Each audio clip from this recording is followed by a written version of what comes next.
Março Cultural. Olá pessoal, tudo bem? Eu sou a Carmen e hoje eu vou contar tudo que eu li, assisti e fiz em termos culturais no mês de março.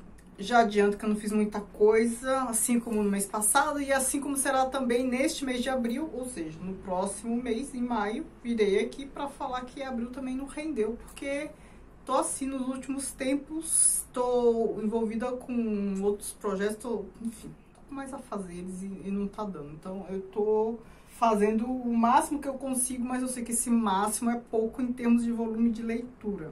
Aí vocês vão falar, ah, mas eu li menos e tal, mas enfim, eu tenho um canal aqui, né, eu tenho que produzir conteúdo, e se eu não ler, eu venho aqui falar do quê pra vocês? Não dá. Antes de mais nada, pedir para vocês se inscreverem neste canal, caso ainda não seja inscrito, que me sigam no Instagram, o Que Vi do Mundo, e que curta, comente, compartilhe esse vídeo, enfim, e que veja as opções para membros. A gente tem 2 opções para membros, conteúdo exclusivo toda semana, conteúdo exclusivo sobre teoria literária. A gente está lendo História Social da Arte e da Literatura, então de 15 em 15 dias comento este livro. E tem conteúdos como análise de contos, comparação de livro e filme, intertextualidades, enfim, várias outras coisas. Você pode assinar por apenas um mês, ver tudo que tem lá, e depois, se não gostar, não quiser acompanhar, enfim, cancela, enfim. Dê uma olhadinha, veja se te interessa. Agora vamos ao vexame do mês. Começando pelos livros, como sempre, aqui as leituras no Kindle.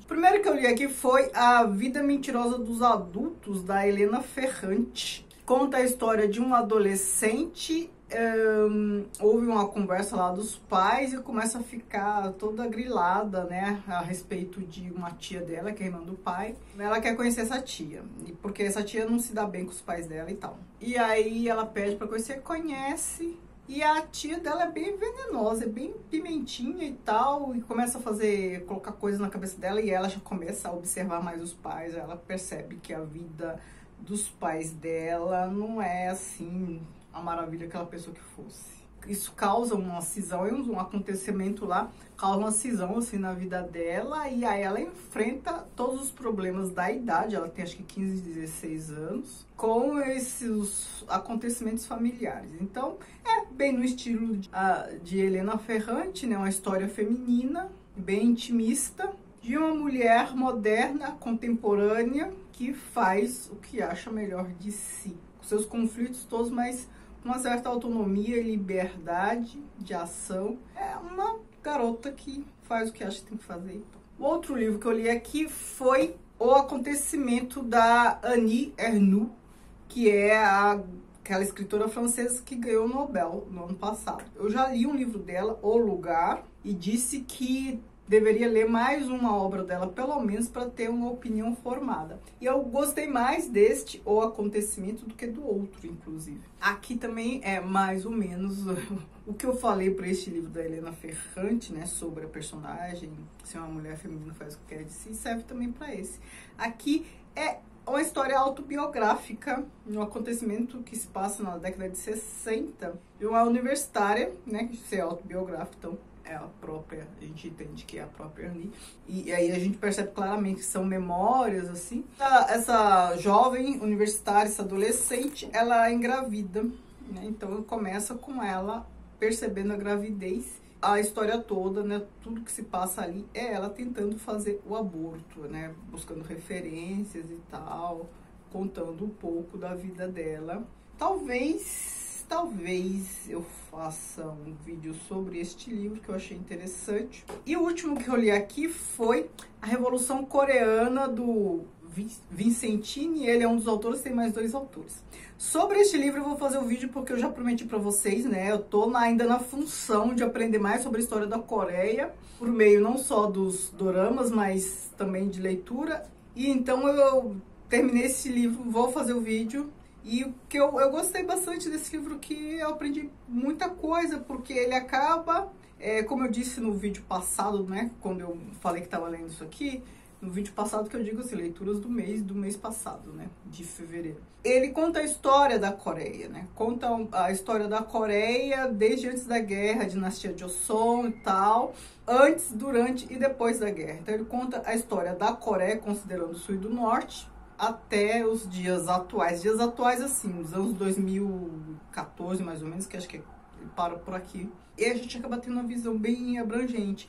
Ele se centra, sobretudo, na Coreia do Norte. Ele fala mais da Coreia do Norte que da Coreia do Sul. E isso tem um motivo, porque este livro, ele faz parte, ele é produto de um projeto de pesquisa de professores que vão estudar os países de orientação socialista e as revoluções que aconteceram, né, no século XX. Então, assim, esse mesmo grupo publicou sobre a Revolução Cubana, a Revolução Vietnamita, chinesa e tal, né? Então, é claro que eles vão se centrar mais na parte socialista, né, dos países socialistas. O que é bom pra gente, porque sobre esses países a gente sabe menos, mas eu vou fazer um vídeo específico. O único físico que eu tenho aqui é O Tempo e o Vento, aqui o segundo tomo do segundo volume, né, O Retrato. Então aqui neste tomo a gente finaliza a história, quer dizer, não sei se finaliza, eu não comecei a ler ainda o primeiro tomo do volume 3, mas aqui a história do Rodrigo Cambará tem a continuidade. Então ele casa, tem filhos e tal, e continua a história centrada nele, diferente do volume 1, como eu já falei, O Continente, que ali tem muitas gerações naquele volume, né? Então você tem umas 6 ou 7 gerações naquele volume, contando a história de 6 ou 7 gerações. Aqui não. Aqui neste volume, nesses 2 tomos de O Retrato, é a história de uma geração só. Claro, ela tá ali, a geração do Rodrigo ainda tem o pai vivo e tal, mas a história é dele, né? O pai aparece lá, o Liku, que apareceu lá no primeiro volume e tal. E mais no finzinho, que a gente tem um salto bem no fim mesmo, aqui do segundo tomo, que a gente tem uma passagem assim, de 30 anos na história e os filhos dele crescidos, ele aí já, sei lá, beirando 60 anos mais ou menos, os filhos crescidos. Mas aí é pouca coisa. Eu imagino que o volume 3, o Arquipélago, vai ser sobre a história desses filhos. Porque já pareceu bem interessante, porque ele tem aqui filhos em posições bem diferentes, posições políticas. Tem um comunista, tem outro que é escritor, não sei o quê, e um outro lá que é mais conservador. Então, 3 filhos adultos que parecem bem interessantes. Eu não sei se o volume 3 vai se centrar na história de um deles ou de todos eles, enfim. Aguardemos. Mas, claro, como eu tô fazendo leitura compartilhada, todo mês eu venho apresentar. Então, no fim deste mês de abril, eu vou, na última quarta-feira, eu comento este livro aqui. Então, de leitura foi só isso. Eu vou mostrar o que eu adquiri. Eu fui num evento para comemorar dia de bibliotecário, que é dia 12 de março, quem não sabe. Eu fui no evento e tal, com o pessoal da faculdade, e aí tinha uns performistas, uns convidados e tal, e eu acabei adquirindo os livros deles para ajudar, mas também porque eu gostei, eles fazem slam, gostei bastante. Aqui é Literatura, Poe e Poesia, do Sérgio Vaz é da Cooperifa, faz um trabalho excelente aqui em São Paulo, na Zona Sul de São Paulo, que é toda semana, toda terça-feira, tem uma espécie de sarau lá. Qualquer um pode ir lá produzir poesia. Ele leva a poesia para a região periférica. E o pessoal participa, né? Acho muito legal essas iniciativas em que tira produções artísticas de um pedestal, né? Então é para todo mundo e todo mundo pode fazer. Basta começar a ter contato e interesse com as coisas. E aqui esses dois do mesmo rapaz, Cleiton Mendes, que foi nosso mestre de cerimônias, excelente. África é logo ali. E este aqui que parece uma bula, né? Não uma bula, um remédio, uma caixa de remédio. Chama Contraindicação. De poesia. Eu achei essa capa muito criativa.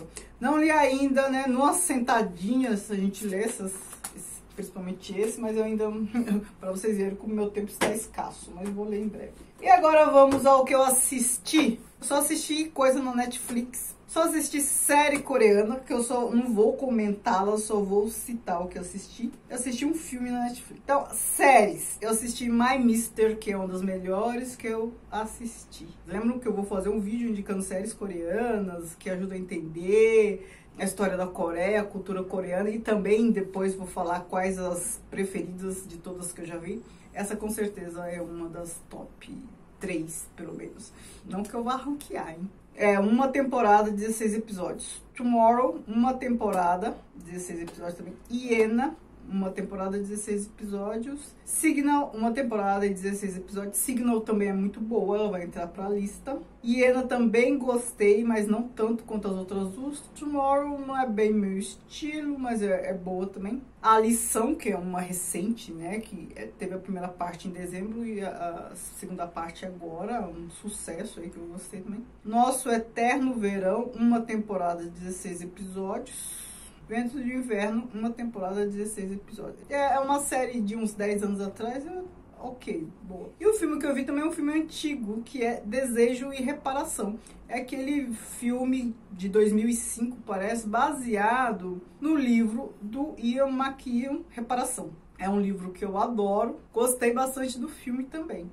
E é isso, como vocês percebem, não fiz muita coisa, então não tem muita coisa para comentar. Não fui em nenhum espaço cultural. Comecei a dar aulas, né, gente? Então, assim, aula, graduação, pós-graduação, e a vida fica bem puxada. Eu tô fazendo um curso ainda, enfim. Eu, como aluna, né, sendo aluna de um curso, então tá bem puxado. Me contem o que vocês assistiram, o que vocês gostaram, o que vocês leram, gostaram, e me indiquem. Eu sempre gosto de saber o que vocês andam fazendo também em termos culturais, tá bom?